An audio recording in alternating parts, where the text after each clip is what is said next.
నమస్కారం దూరదర్శన్ వార్తలకు స్వాగతం నేను కీర్తి ముందుగా ముఖ్యాంశాలు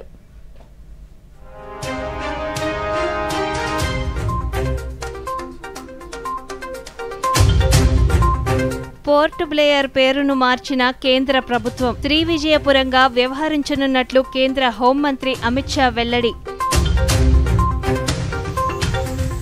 చిత్తూరు జిల్లాలో ఘోర రోడ్డు ప్రమాదం బెంగుళూరు తిరుపతి జాతీయ రహదారిపై బస్సును ఢీకొన్న లారీలు రోడ్డు ప్రమాద ఘటన పట్ల ముఖ్యమంత్రి తీవ్ర దిగ్భ్రాంతి క్షతగాత్రులకు మెరుగైన వైద్యం అందించాలని ఎన్ చంద్రబాబు నాయుడు ఆదేశం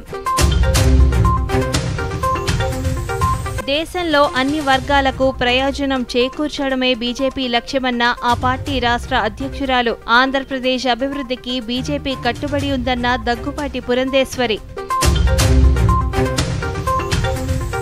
పిఠాపురం నియోజకవర్గంలో పర్యటించిన మాజీ ముఖ్యమంత్రి రాష్ట్ర ప్రభుత్వం నిర్లక్ష్యంతోనే ఏలేరు రిజర్వాయర్కు వరదలు వచ్చాయన్న వైఎస్ జగన్మోహన్ రెడ్డి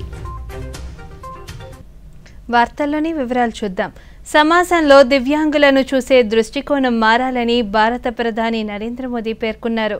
ఈరోజు ఢిల్లీలో నిర్వహించిన ప్రత్యేక కార్యక్రమంలో మోదీ పారిస్ పారా ఒలింపిక్స్లో భారత విజేతలను కలిసి వారి అనుభవాలను పంచుకున్నారు.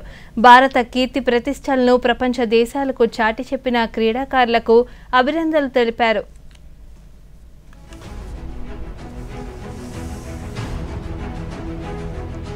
मैं आप लोगों के माध्यम से देश में एक कल्चर पैदा करना चाहता हूं। वो कल्चर ये है कि देश के हर नागरिक को समाज में जिनके जीवन में इस प्रकार की कठिनाई है, जो हमारे दिव्यांग जन है, उनकी तरफ देखने का दृष्टिकोण बदले। वे उनके प्रति सम्मान के भाव से देखे, दया भाव से नहीं। वो हमें मंजूर नहीं है। दया भाव नहीं चाहिए, सम्मान से देखे मैं तुमसे कम नहीं हूं। ये मिजाज मुझे देश में पैदा कर, वो एक पूरे समाज के मन को बदलने का आपका कंट्रीब्यूशन है। सिर्फ मेडल नहीं, मेडल से ज्यादा आप అండమాన్ నికోబార్ దీవుల రాజధాని పోర్ట్ బ్లేయర్ పేరును కేంద్ర ప్రభుత్వం మార్చింది. ఇకపై దానిని శ్రీ విజయపురంగా వ్యవహరించాలని నిర్ణయించింది. వలసవాద ఆనవాళ్ల నుంచి బయటపడేందుకు ఈ పేరుని మార్చినట్లు కేంద్ర ప్రభుత్వం ప్రకటించింది. వలసవాద గుర్తుల నుంచి దేశానికి విముక్తి కల్పించాలన్న ప్రధానమంత్రి నరేంద్ర మోదీ ఆశయాలకు అనుగుణంగా పోర్ట్ బ్లేయర్ పేరును శ్రీ విజయపురంగా మార్చాలని నిర్ణయించినట్లు కేంద్ర హోంశాఖ మంత్రి అమిత్ షా పేర్కొన్నారు. మునుపటి పేరు వలసవాద వారసత్వాన్ని సూచిస్తుందని, శ్రీ విజయపురం భారత స్వాతంత్ర పోరాటంలో సాధించిన విజయానికి ప్రతీకని, నాటి పోరాటంలో అండమాన్ నికోబార్ పాత్ర ఎంతో ప్రత్యేకమని అమిత్ షా సామాజిక మాధ్యమం ఎక్స్ వేదికగా పేర్కొన్నారు. మన జాతీయ పతాకాన్ని మొట్టమొదటిసారిగా నేతాజీ సుభాష్ చంద్రబోస్ ఇక్కడే ఎగరవేశారని గుర్తు చేశారు. వీర్ సరావర్తో పాటు అనేక మంది స్వాతంత్ర సమరయోధులు స్పందించిన సెల్యులార్ జైలు కూడా ఇక్కడే ఉందన్నారు.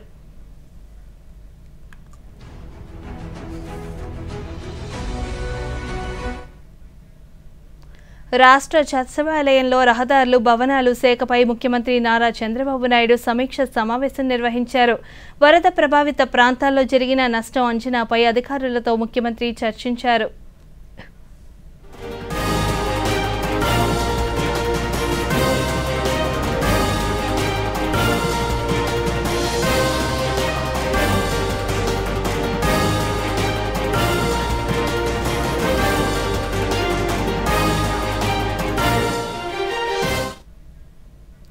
ఈ నెల 18వ తేదీన రాష్ట్ర మంత్రివర్గ సమావేశం జరగనుంది.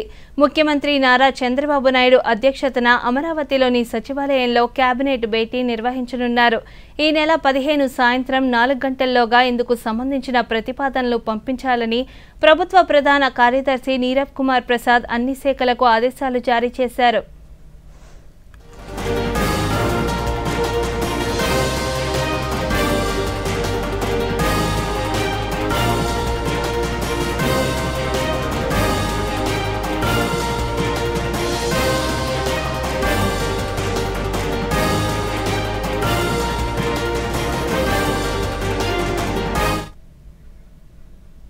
దేశంలో 70 ఏళ్లు పైబడిన వారికి కేంద్ర ప్రభుత్వం ప్రకటించిన ఉచిత ఆరోగ్య బీమా పథకం ఎంతో ఉపయుక్తమని ఉప ముఖ్యమంత్రి పవన్ కళ్యాణ్ ప్రశంసించారు. తద్వారా 6 కోట్ల మంది వయోధికులకు ప్రయోజకరమన్నారు. ఈ సందర్భంగా ప్రధానమంత్రి నరేంద్ర మోదీకి ధన్యవాదాలు తెలుపుతున్నట్లు తెలిపారు. 70 సంవత్సరాలు దాటిన వారందరికీ 5 లక్షలు ఉచితంగా ఆరోగ్య బీమా కల్పించడం హర్షదాయకమని పేర్కొన్నారు. నూతన పథకం ద్వారా 4 కోట్ల 5 లక్షల కుటుంబాలకు ఇది గొప్ప ఊరట అని పవన్ కళ్యాణ్ వెల్లడించారు.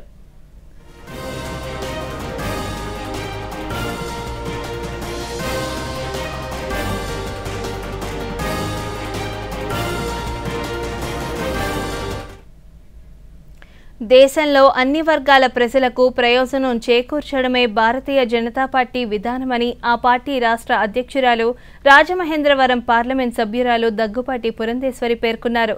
విజయవాడ పార్టీ కార్యాలయంలో ఈరోజు ఉపాధ్యాయులు, మేధావులు, విద్యావంతులతో సమావేశం అనంతరం ఆమె మీడియాతో మాట్లాడుతూ ప్రధానమంత్రి నరేంద్ర మోదీ నేతృత్వంలో దేశ ప్రజలందరూ సంతోషంగా ఉన్నారన్నారు. జమ్మూ కాశ్మీర్లో 370 ఆర్టికల్ రద్దు, ట్రిపుల్ తలాక్ రద్దు, వాక్ బోర్డుకు మార్పులు వంటి అంశాలను ప్రధాని మోదీ ధైర్యంగా అమలు చేస్తున్నారు. ఎన్డీఏ ప్రభుత్వం ఆంధ్రప్రదేశ్ అభివృద్ధికి అధిక ప్రాధాన్యత ఇస్తుందన్నారు. రాజధాని అమరావతి అభివృద్ధికి బీజేపీ కట్టుబడి ఉందన్నారు. రాష్ట్రంలో అంతర్గత రోడ్ల విస్తరణకు కేంద్రం ఆమోదం తెలిపిందన్నారు.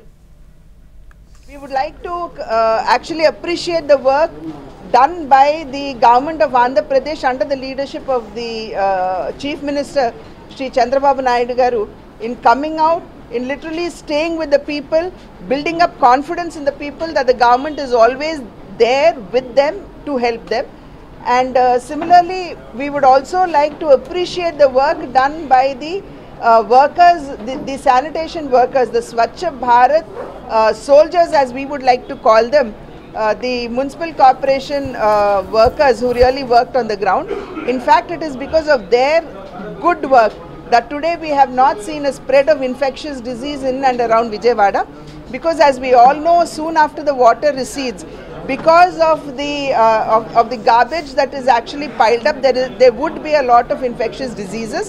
But because they acted very timely and they had devoted their time to the cleaning of the entire Vijayawada, that we do not see that kind of a problem. So as a part of our appreciation on behalf of Bharatiya Janata Party and also the Telugu Association of North America, TANA, we both are today, we felicitated the sanitation workers in Vijayawada Municipal Corporation, and in appreciation of the work, we would like to tell them that we would always stand by them in whatever difficulties they are in, and we would like to thank them from the bottom of our heart. Chittoor జిల్లాలో ఘోర road ప్రమాదం చోటు చేసుకుంది. బెంగళూరు తిరుపతి జాతీయ రహదారిలో మొగలిఘాటు వద్ద 2 లారీలు, ఒక బస్సు ఢీకొనడంతో ఘోర ప్రమాదం చోటు చేసుకుంది. ఈ ప్రమాదంలో ఇప్పటి వరకు 7 మంది మృతి చెందగా పలువురు గాయపడినట్లు తెలుస్తోంది.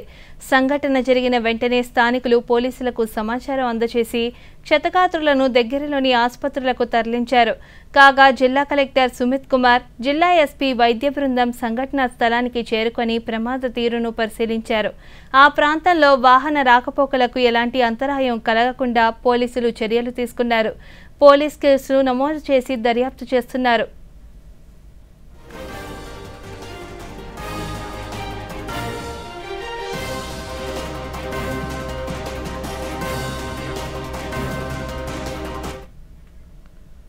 చిత్తూరు జిల్లాలో మొగలిఘాట్ వద్ద జరిగిన ఘోర రోడ్డు ప్రమాదంపై గవర్నర్ అబ్దుల్ నజీర్ తీవ్ర దిగ్భ్రాంతి వ్యక్తం చేశారు. ఈ ప్రమాదంలో 7 ప్రాణాలు కోల్పోగా పలువురు గాయాల పాలయ్యారు. క్షతగాత్రులకు మెరుగైన వైద్యం అందించాల్సిందిగా గవర్నర్ అధికారులను ఆదేశించారు. మృతుల కుటుంబాలకు సంతాపం తెలిపారు.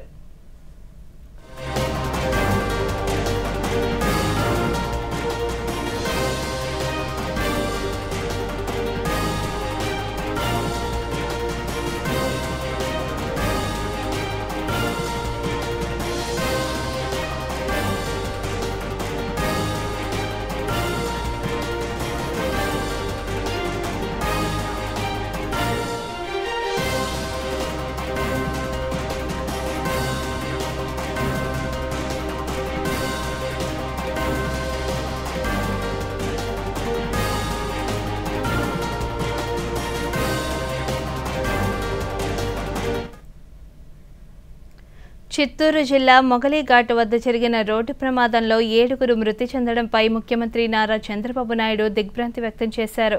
తిరుపతి నుంచి బెంగళూరు వెళ్తున్న ఆర్టీసీ బస్సు లారీని ఢీకొన్న ఘటనలో 7 ప్రాణాలు కోల్పోగా పలువురు తీవ్రంగా గాయపడ్డారు. ఈ ఘటనపై ఆరా తీసిన ముఖ్యమంత్రి సహాయక చర్యలు, బాధితులకు అందుతున్న వైద్య సాయంపై అధికారులను అడిగి తెలుసుకున్నారు. క్షతగాత్రులకు మెరుగైన వైద్యం అందించాలని ఆదేశించారు. మృతుల కుటుంబాలకు సంతాపం తెలియజేశారు. బాధిత కుటుంబాలను ప్రభుత్వం ఆదుకుంటుందని తెలిపారు.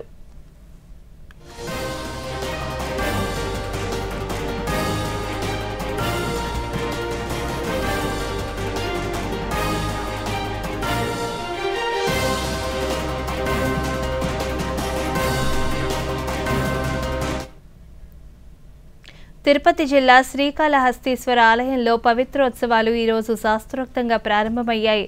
శ్రీకాళహస్తి పేరును సార్థకం చేస్తూ పాము, సాలెపురుగు, ఏనుగు, భరద్వాజ మహర్షి ఉత్సవ మూర్తులకు శాస్త్రోక్తంగా అభిషేక పూజలు నిర్వహించారు. ఈ సందర్భంగా శ్రీకాళహస్తి ఆలయ వేద పండితులు అర్ధగిరి స్వామి మీడియాతో మాట్లాడుతూ నేటి నుంచి 5 రోజుల పాటు ఆలయంలో పవిత్రోత్సవాలను నిర్వహిస్తామని తెలిపారు. మొదటి రోజు సుగంధ పరిమళ ద్రవ్యాలతో విశేష అభిషేకాలను నిర్వహించామన్నారు. ఈ పవిత్రోత్సవంలో భాద్రపద శుద్ధ ఏకాదశి నుండి పౌర్ణమి వరకు కూడా 5 రోజుల పాటు అత్యంత వైభవోపేతంగా నిర్వహించబడుతున్నాయి.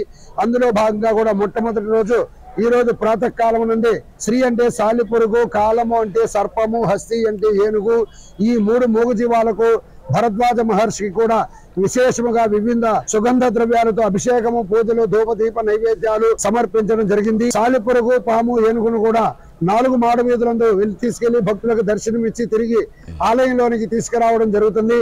అలాగే ఇవాళ సాయంత్రం ప్రదోష కాలం ముందు కూడా విఘ్నేశ్వర పూజ, పుణ్యాహవాచనము, అంకురారోపణము, వాస్తు శాంతి, యాగశాల ప్రవేశము, యాగశాలములో మొదటి కాల పూజలు కూడా, హోమాలు ప్రారంభం. నిరంతరం నేర్చుకోవాలన్న తపన వ్యక్తిత్వ వికాసానికి తోడ్పడుతుందని కడప శాసనసభ్యులు మాధవిరెడ్డి పేర్కొన్నారు. స్థానిక ప్రభుత్వ ఆర్ట్స్ కళాశాల 75 వసంతాలు పూర్తి చేసిన సందర్భంగా నిర్వహించిన ప్లాటినం జూబ్లీ ఉత్సవాలలో ఆమె జిల్లా కలెక్టర్ లోతేటి శివశంకర్తో కలిసి పైలాన్ను ఆవిష్కరించారు. ఈ సందర్భంగా మాధవిరెడ్డి మాట్లాడుతూ పూర్వ విద్యార్థినిగా ప్రభుత్వ కళాశాలతో తనకి ఎంతో అనుబంధం ఉందన్నారు. జిల్లా కలెక్టర్ శివశంకర్ మాట్లాడుతూ మనం ఏ స్థాయిలో ఉన్నా మూలాలు మర్చిపోకూడదనే విషయాన్ని పూర్వ విద్యార్థుల సమ్మేళనం గుర్తు చేస్తుందన్నారు. విద్య ద్వారానే ఏదైనా సాధించగలమన్నారు. నాకు చాలా మెమరీస్ ఉన్నాయి. ఎందుకంటే చిన్నప్పటి నుంచి మొత్తం గర్ల్స్ స్కూల్లో చదివాను. ఫస్ట్ టైం కో ఎడ్యుకేషన్ ఇక్కడ ఆర్ట్స్ కాలేజ్లో చదవడం జరిగింది. ముఖ్యంగా మన ఈరోజు విశిష్ట అతిథిగా వచ్చి excellence award, development excellence award తీసుకున్న శాంతి స్వరూప్ పట్నాగర్ అవార్డు గ్రహీత. మనకి మన immortal wisdom can be attained only through knowledge. అది దాని మీనింగ్ అనమాట. అంటే మన మైండ్లోకి ఎక్కేస్తుందో దానికి మృతం ఉండదు. దాన్ని ఎలా సాధించాలంటే విద్య ద్వారే అని మీ కాలేజ్ ఇచ్చిన సందేశం. యాక్చువల్గా స్టేట్ గవర్నమెంట్లు ఏముంటాయి, లేకపోతే దీనితో పాటు ఇంకేదైనా నేను స్కిల్ అదనంగా నేను నేర్చుకోవాలా, ఇది నాకు ఏ విధంగా ఉపయోగపడుతుంది అన్నది మనం ఆలోచించాలి. అలా ఆలోచిస్తే ఏ డిగ్రీతోటైనా మనం ఏదైనా సాధించవచ్చు. అది మన యువత అందరూ కూడా గుర్తించాలి. మీకు ఉదాహరణ, ఇప్పుడు మనకి చంద్రబాబు నాయుడు ఎగువ ప్రాంతాల్లో కురుస్తున్న భారీ వర్షాలకు గోదావరి నదికి వస్తున్న వరద కాస్త తగ్గుముఖం పట్టింది. ధవళేశ్వరం బ్యారేజీ వద్ద ప్రస్తుతం 10,46,957 క్యూసెక్ల వరద నీరు వచ్చి చేరుతుండగా అంతే మొత్తంలో నీటిని దిగువకు విడుదల చేస్తున్నారు. మరోవైపు మొదటి ప్రమాద హెచ్చరిక కొనసాగుతుంది. గోదావరి నది పరివాహక ప్రాంతంలో వర్షాలు తగ్గుముఖం పట్టడంతో వరద ఉధృతి మరింతగా తగ్గే అవకాశం ఉందని అధికారులు అంచనా వేస్తున్నారు. డాక్టర్ బిఆర్ అంబేద్కర్ కోనసీమ జిల్లాలో లంక గ్రామాలైతే ఇంకా వరద నీటిలోనే కొనసాగుతున్నాయి. మరో 24 గంటల్లో లంక గ్రామాల నుండి వరద తగ్గుముఖం పట్టే అవకాశం ఉందని అంచనా వేస్తున్నారు. అంబేద్కర్ కోనసీమ జిల్లాలో వరదల వల్ల 4 మండలాలు ప్రభావితమయ్యాయి. దీంతో ఆయా ప్రాంతాల్లో 7 పునరావాస కేంద్రాలను అధికారులు ఏర్పాటు చేశారు.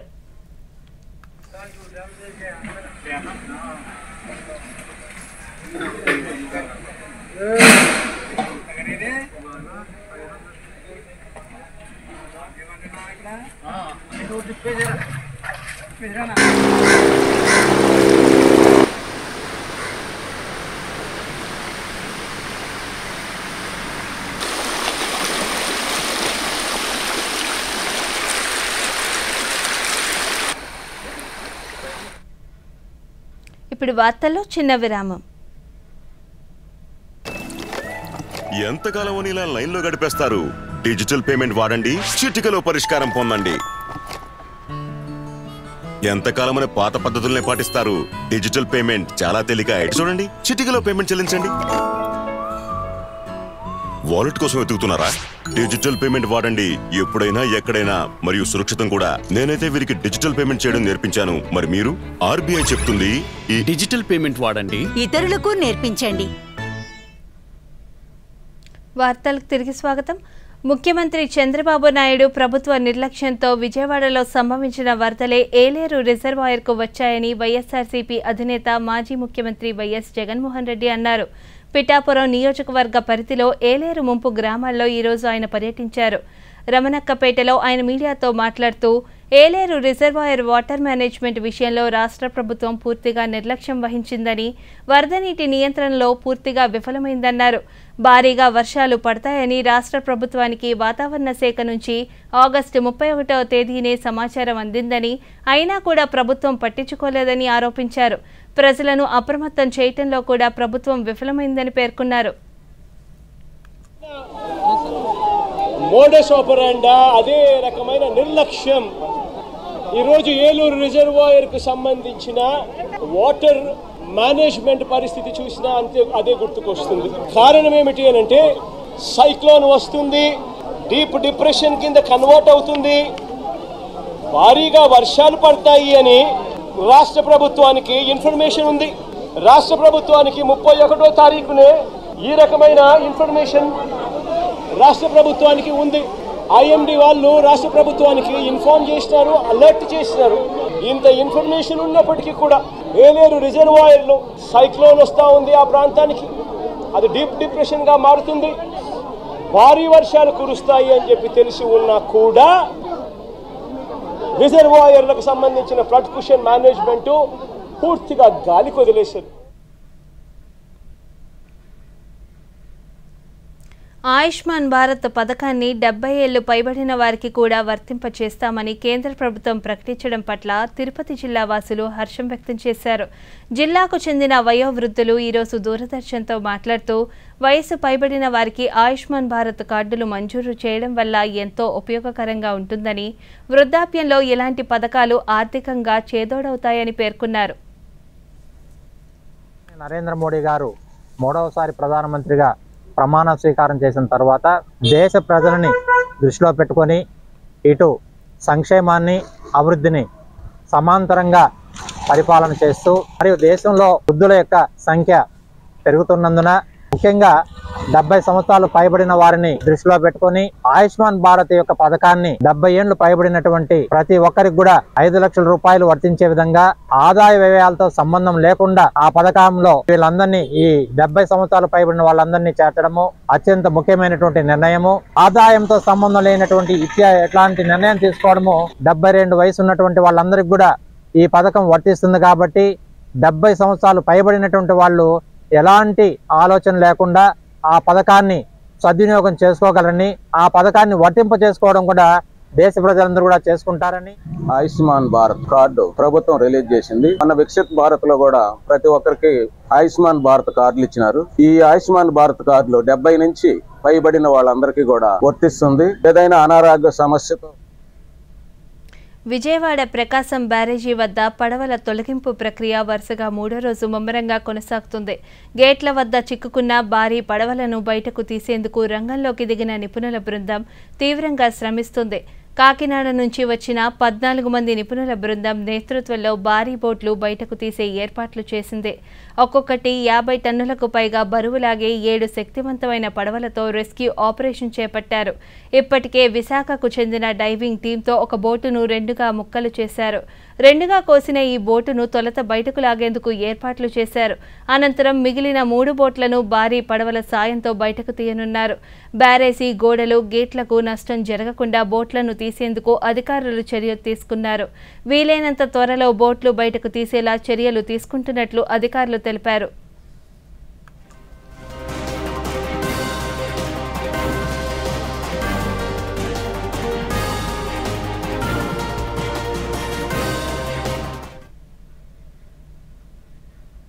ఎన్నికలకు ముందు ఇచ్చిన హామీలను నెరవేరుస్తూ సూపర్ 6 పథకాలను కూడా రాష్ట్ర ముఖ్యమంత్రి నారా చంద్రబాబు నాయుడు తప్పకుండా అమలు చేయాలని కాంగ్రెస్ పార్టీ అనంతపురం జిల్లా అధ్యక్షులు ఆర్ మధుసూదన్ రెడ్డి తెలిపారు.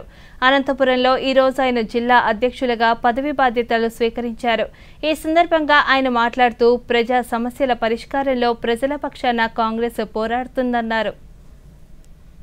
ఎన్నికల తర్వాత కాంగ్రెస్ పార్టీ మరి పునరుత్తేజం చేయడానికి, కాంగ్రెస్ పార్టీని యాక్టివ్ చేయడానికి శర్మిలారెడ్డి గారు రాష్ట్ర వ్యాప్తంగా జిల్లా అధ్యక్షులని మరి కార్యవర్గాన్ని వేసేసి వారి ద్వారా ఈరోజు ప్రకటించడం జరిగింది. కాంగ్రెస్ పార్టీ అధ్యక్షునిగా, జిల్లా అధ్యక్షునిగా ఈ రాష్ట్రంలో మరి కొత్తగా ఏర్పడిన ప్రభుత్వం ఎన్నికలకు ముందు ఇచ్చిన హామీలను చంద్రబాబు నాయుడు గారు ఇచ్చిన హామీలను మరి అమలు చేయాలని చెప్పి మరి అమలు చేయడానికి 14 సంవత్సరాల పాటు ముఖ్యమంత్రిగా మీకు అనుభవం ఉన్న దృష్ట్యా మరి రాష్ట్ర ఆర్థిక పరిస్థితి మీకు అనుభవం ఉంది. ఆర్థిక పరిస్థితి పట్ల మీకు సరైన అవగాహన ఉందని చెప్పి మేము అనుకుంటున్నాం. ఇక్కడున్న రాయలసీమలో ఖరీఫ్ పంటలో కానీ ఇంతవరకు మరి ఎలాంటి మరి ఇన్పుట్ సబ్సిడీ కానీ ఎలా మరి రైతుల నష్టపరిహారం కానీ చెల్లించే విధంగా మీరు చర్యలు తీసుకోవాలని చెప్పి రైతులకు.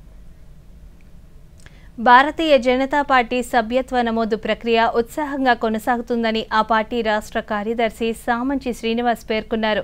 తిరుపతిలో ఈ రోజు ఆయన దూరదర్శన్తో మాట్లాడుతూ యువత ఎక్కువగా బీజేపీలో చేరేందుకు ముందుకు వస్తున్నట్లు తెలిపారు. నమో యాప్ ద్వారా గ్రామాలు, మండలాల పరిధిలో అధిక సంఖ్యలో పార్టీలో చేరుతున్నారని, అనుకున్న దానికన్నా అధికంగానే సభ్యత్వ నమోదును పూర్తి చేస్తామన్నారు. యువకులు కొత్తగా ఓటు హక్కు పొందినట్టు వారందరూ కూడా భారతీయ జనతా పార్టీలో చేరేందుకు సంసిద్ధత వ్యక్తం చేస్తున్నారు. జాతీయ పార్టీ నిర్దేశించినటువంటి 10 కోట్ల లక్ష్యాన్ని తొందరలోనే మేము ఛేదించే అవకాశం కనిపిస్తోంది. ఆంధ్రప్రదేశ్లో కూడా భారతీయ జనతా పార్టీ వైపు చాలామంది తటస్థులుగా ఉన్న అనేక మంది సభ్యత్వం తీసుకుంటున్నారు.